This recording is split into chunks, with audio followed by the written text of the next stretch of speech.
आजचा कार्यक्रम हा विजेता कार्यक्रम हा कॅन्सर सर्वायव्हर्स म्हणजे जे कॅन्सरची झुंज करतायत आणि ज्यांची झुंज झाली आहे त्यांचा कार्यक्रम आहे. त्यांची कहाणी आपण सादर करतोय, त्यांच्यामधलं इंटरॅक्शन आपण सादर करतोय, त्यांनी कसं याच्यावर मात केली हे आपण सादर करतोय आणि त्यांनी दुसऱ्या लोकांना कसं प्रोत्साहित करावं हे आपण सादर करतोय. किती केसेस झाल्या अशा? अश्विन सर काही बोलतील आपल्याला. तर असे किती केसेस आले त्या तुम्ही सांगणार त्यांच्या किंवा काय?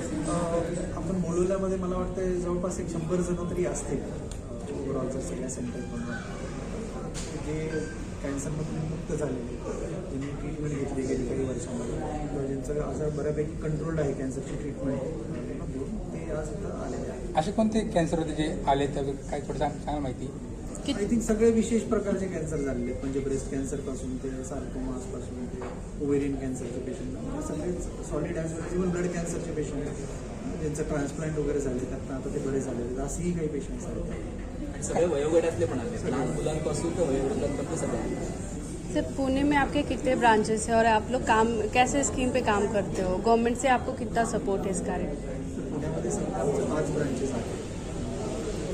पहिली जी सुरू झाली शिवाजीनगरला, त्यानंतर PCMC, नंतर 2 स्वारगेट आणि कल्याणी नगरला, आता एक लेटेस्ट आम्ही मागच्या वर्षी बानेरमध्ये ब्रांच सुरू केलेली आहे. तर या ब्रांचमध्ये आपण डे केअर किमोथेरपी करत असतो, ज्यामध्ये किमोथेरपी, इम्युनोथेरपी, टार्गेटेड थेरपी जे नवीन मॉडर्न थेरपीज आहेत हे आपण तिथं करत असतो.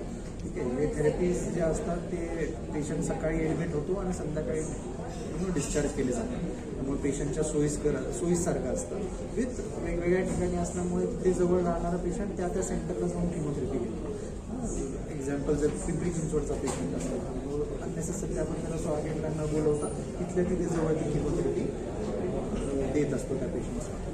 अशी एक कन्सेप्ट आहे. दुसरा प्रश्न त्यांनी विचारला की गव्हर्नमेंटमधनं काय मदत आहे वगैरे, तर आपण काही स्कीम्स पण चालू केलेल्या आहेत. जसं आपल्या कल्याण सेंटरला आपण पुणे कॉर्पोरेशनची जी शहरी गरीब योजना म्हणतो आपण, त्या स्कीम अंतर्गत ही किमो करतो. PMCचे जे एम्प्लॉईज असतात त्यासाठी त्याच्यामध्ये स्कीम आहे. विथ CGH जे सेंट्रल गव्हर्नमेंट एम्प्लॉई असतात त्यासाठी आपली स्कीम आहे. शिवाजीनगरमध्ये आपण सुरू केली आणि 1 महिन्यामध्ये आपण स्वारगेट आणि कल्याणनगरलाही सुरू करणार. कॅन्सर ट्रीटमेंट ते 3rd किंवा 4th डेजला कळतं काही ट्रीटमेंट नंतर, ते पहिल्या सेकंड ठिकाणासाठी काय लोकांना सांगा?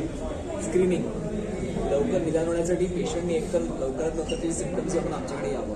सपोज ब्रेस्ट कॅन्सर आहे तर हाताला गाठ लागली तर लगेच येणं जरुरी आहे. जरी गाठ लागत नसेल तरी 40च्या वयाच्या पुढे सगळ्यांनी मॅमोग्राफी करणं स्कॅनिंग हे जरुरी आहे वर्षातनं एकदा तरी.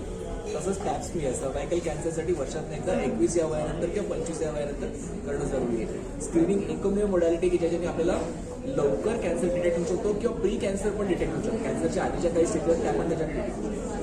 ह्या 2 गोष्टी आपण नक्कीच करू शकतो. देशामध्ये लहान मुलांपासून मोठ्या माणसापर्यंत कॅन्सरची टक्केवारी वाढते, त्याची कारण काय? बघा, कॅन्सरचे कारण आपण बघितलं तर सर्वात महत्त्वाचं कारण ते म्हणजे तंबाखू. आज आपण अशा देशामध्ये राहतो तंबाखूचा हब मानला जातो. ते मेजॉरिटी कॅन्सर तुम्ही बघता more than 50% because of tobacco. टबॅकोमध्ये जे इन्ग्रेडियंट्स असतात ते कार्सिनोजेन्स असल्यामुळे त्याचं सेवन करण्याने कॅन्सरचं प्रमाण खूप वाढतं. इंडियामध्ये सर्वात कॉमन तोंडाचा कॅन्सर मानला जातो. याचं मुख्यतः कारण हे तंबाखू राहतं. त्याच्या व्यतिरिक्त अल्कोहोल कन्झम्पशन हे एक कारण आहे. त्याच्या व्यतिरिक्त हॉर्मोन्स हे एक कारण असू शकतं कॅन्सरसाठी. हॉर्मोनल लेवल्स फिमेल्समध्ये जर जास्त असतील इस्ट्रोजन लेवल्स स्पेशली ज्यांचा मिनार्की किंवा मासिक पाळी अगोदर सुरू झालेली ते मेनोपॉज जर लेट असेल तर या फिमेल्समध्ये कॅन्सर होण्याची शक्यता जास्त वाढते. तर हे काही हॉर्मोनल कारण आहे. त्याच्या व्यतिरिक्त व्हायरसेसही कारण करू शकतात. जसं की फॉर एक्झाम्पल पॅपिलोमा व्हायरस आपण म्हणतो HPV ऐकलं असेल बऱ्याचशा वेळी, त्याचं वॅक्सिन निघालं. तर हा सर्वायकल कॅन्सरचे पण प्रमाण खूप जास्त आहे. सर्वायकल कॅन्सरचा एक मोठा पॉझिटिव्ह फॅक्टर आहे. तर या व्हायरसेसमुळे येऊ शकतात. त्याच्यानंतर अजून काही व्हायरस आहेत जसं की hepatitis B virus, hepatitis C virus, त्याच्यामुळे लिव्हरचा कॅन्सर होऊ शकतो. सर अवेअरनेस खूप होते थिएटरमध्ये, होर्डिंग बोर्डिंग इव्हन त्या पॅकेट सुद्धा देते, तरी लोक ऐकत नाही.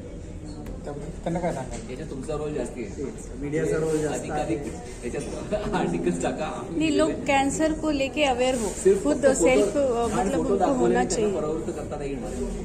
त्यांना त्याचे बाकीच्या गोष्टी पण द्या. आता कॅन्सर सरांनी सांगितलं की जर 40 कॅन्सर कॉझिंग ऑर्गॅनिक हे आहेत कार्सिनोजेन्स केमिकल्स आहेत तर प्रादुर्भाव किती आहे, त्याच्याने काय नुकसान होऊ शकतं. त्याचं आर्थिक नुकसान आहे, इमोशनल नुकसान आहे, फंक्शनल लॉस आहे, या सगळ्या गोष्टी आल्या.